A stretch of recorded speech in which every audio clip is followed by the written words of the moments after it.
Bonjour à tous, c'est Prof et Geek. On se retrouve pour la suite de mes lectures du mois de juillet 2021. C'est parti pour le manga. Là aussi, beaucoup de lectures manga ce mois-ci. On commence avec Hippo, le tome 8 de la saison 6 paru chez Kurokawa. Je vous avais dit ma déception du tome précédent avec un Hippo qui ne pouvait plus s'entraîner, qui était en plein doute. Et ben dans ce tome-là, ça continue encore dans la mélancolie. Hippo reçoit le feu vert de son entraîneur pour pouvoir recommencer à se battre. Mais on se rend compte que Hippo perd des combats faciles à l'entraînement. On voit que le président doute énormément. Alors, il ne doute pas que de Hippo, il doute surtout de lui-même. Donc en fait, c'est la prolongation du tome précédent avec des doutes. Ça avance pas, on ne voit pas un Hippo conquérant. C'est un peu mou. J'ai hâte qu'on sorte enfin de cette routine néfaste et qu'on reparte vers du positif. Le tome 9 vient de sortir il y a peu de temps, je ne l'ai pas encore acheté, il faut que j'y aille. Vous verrez ça dans mes achats et lectures du mois de septembre. J'espère qu'ils vont relancer la machine et qu'on verra un Hippo beaucoup plus conquérant, beaucoup plus joyeux et que ça va repartir parce que là c'est mou, même les combats, il n'y en a pas des masses, c'est vraiment énormément d'à côté. Alors comme je vous l'avais dit, les à côté, j'aimais bien ça, voir la vie des hippos, ses amours, ses passions, ses copains, c'est très bien. Mais voilà, ça manque un peu de testostérone, un peu de baston quoi. On continue dans le sport avec Aoashi, tome 3, paru chez Mangetsu. Aoashi, un manga de foot assez sympa. Je vous avais dit que je laissais sa chance au produit, j'en avais un peu entendu parler. Alors il y a un autre manga de foot qui fait assez parler de lui, qui s'appelle Blue Lock, ou quelque chose comme ça, que je n'ai pas feuilleté encore, mais alors les couvertures me plaisent pas du tout, ça me donne pas envie de feuilleter.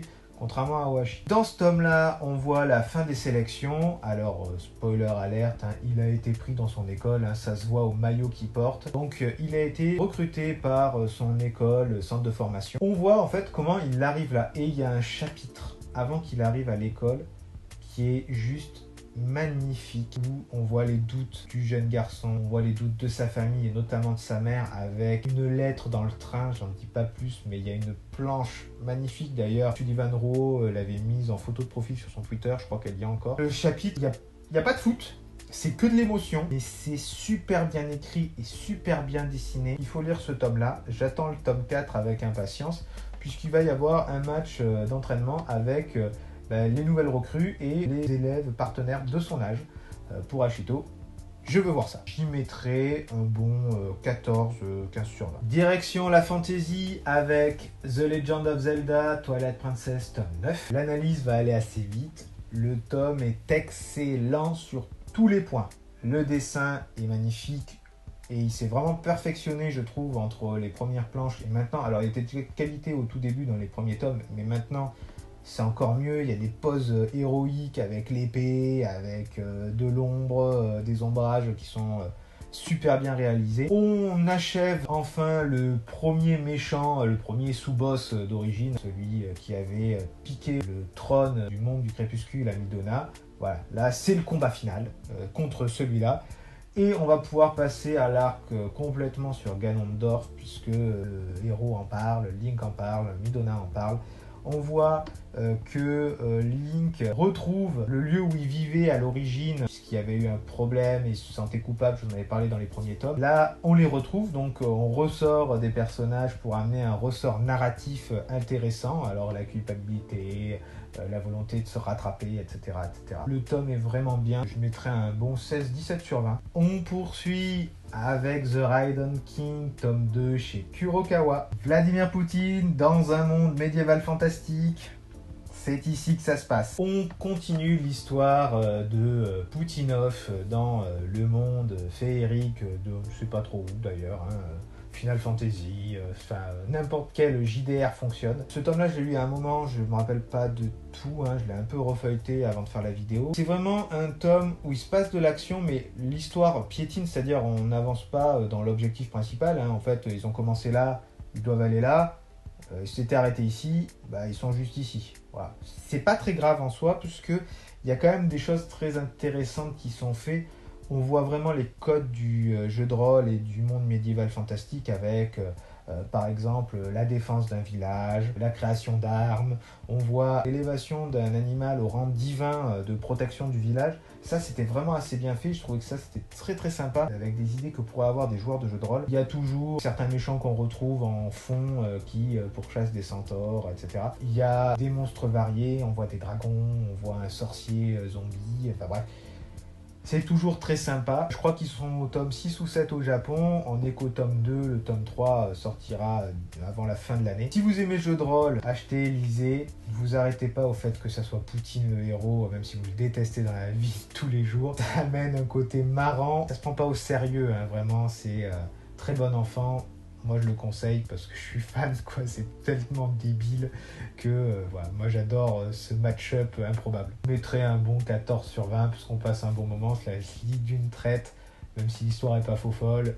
C'est cool. On termine avec de la science-fiction avec Goldorak en 4 tomes paru chez Black Box Édition et Goldorak UFO Robot toujours chez Black Box. Tout comme je vous en avais parlé sur Giga Goldorak, on a là 2 séries qui sont un peu différentes, donc les 4 tomes d'origine. Donc ça, c'est le matériau de base, c'est la première histoire de Goldorak avec des choses qu'on va retrouver dans le dessin animé que vous connaissez, Actarus qui vient sur Terre, qui est pourchassé par l'Empire de Vega. Ça, c'est la base, c'est la même chose, il n'y a pas de souci. Certains Golgoth qui sont envoyés sont identiques, par exemple le Golgoth Tortue, Robot, on le retrouve là-dedans, mais il y a des choses différentes.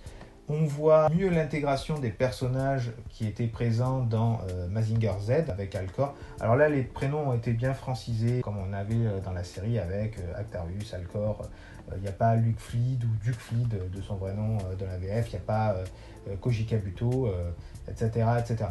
Les prénoms des attaques, là aussi, ont été francisés, ce qui n'était pas le cas dans le Giga Goldorak. Ne me demandez pas pourquoi ça a été fait d'un côté, pas de l'autre. D'ailleurs, sur Mazinger Z, j'ai un peu feuilleté, c'est le prénom japonais.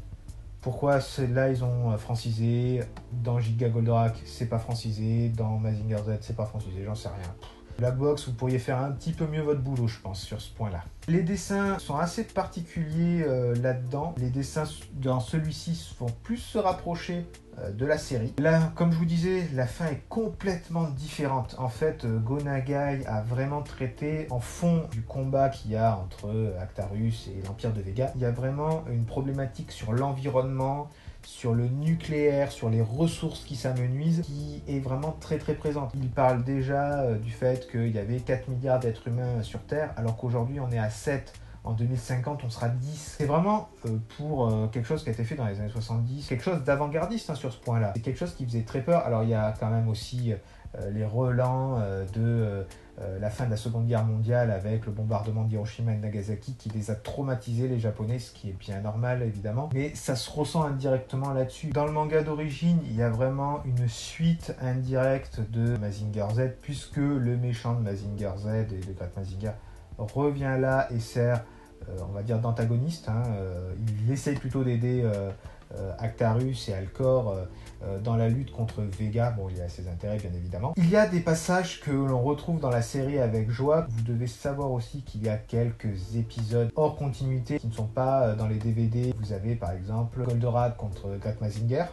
Vous avez Goldorak contre le Dragosaur. On les retrouve dans les mangas, c'était déjà prévu. C'est un plaisir de retrouver, j'adore ces 2 épisodes-là, moi personnellement. Par contre, petit reproche au dessin, il y a des transitions qu'on voit pas. Il y a des moments où on voit Actarus dans sa soucoupe avec Goldorak. L'instant d'après, Goldorak est fixé avec Alcorak. Mais il n'y a pas eu de passage. Alors, soit il manque des planches, ils ont peut-être fait un tri et du coup il y a des faux raccords, soit il y a des faux raccords dans le dessin. Donc là, c'est un peu gênant de trouver ce genre d'erreur. Alors, je sais pas si ça vient de Black Box ou si ça vient du matériel d'origine du manga japonais, mais c'est assez dommage, je trouve, qu'il manque des transitions. Moi, c'est une série coup de cœur que j'ai sur Goldorak. C'est difficile d'être objectif si on doit se faire à la qualité du dessin de la série d'origine et de l'histoire et de sa fin qui est quand même particulière, apocalyptique on pourrait dire même. On pourrait mettre 12, 13. Les fans vont mettre plus parce que voilà, c'est Goldorak. Goldorak en France a une place très importante dans l'univers du manga, a fait découvrir le manga et le dessin animé tiré des mangas avec la génération Récréa 2 ou Club Dorothée par exemple. Peut-être qu'eux monteraient un peu plus haut, mais il faut pas non plus se leurrer. Le manga en lui-même n'est pas le meilleur manga du monde.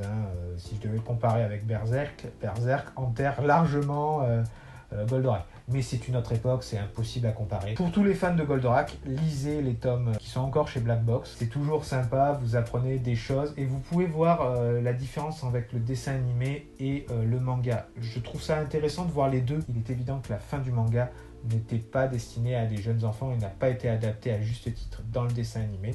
Moi, je le comprends pourquoi. Peut-être que certains trouvent ça, c'est un scandale, etc. Mais pour les tranches d'âge visées des jeunes enfants qui avaient 10 ans, tu peux pas mettre une apocalypse nucléaire, par exemple. C'est pas possible. Certains seront dégoûtés. Moi, je trouve ça bien d'avoir deux fins différentes parce que c'était pas possible d'adapter. D'habitude, je suis plutôt dans la fidélité. Là, il fallait faire autre chose. Ils l'ont fait. Les deux sont intéressantes. Regardez ça. Ça vaut le coup. J'espère que ces deux vidéos vous auront plu. Si c'est le cas, n'hésitez pas à vous abonner à la chaîne et à activer la cloche des notifications. Comme ça, vous serez prévenu lors de la prochaine sortie des nouvelles vidéos. N'hésitez pas à mettre des pouces, à mettre des commentaires, à partager sur vos réseaux, à faire découvrir mes vidéos. Cela m'aidera à me faire connaître auprès de vos amis et auprès de vos connaissances. Et également, ça améliorera mon référencement auprès de YouTube. C'est gagnant-gagnant et ça m'aiderait beaucoup. Merci à ceux qui le feront. C'était Prof et Geek. Je suis très heureux d'avoir fait un petit bout de chemin avec vous dans ce multivers de la pop culture. On se retrouve bientôt pour une prochaine vidéo. Ciao, ciao!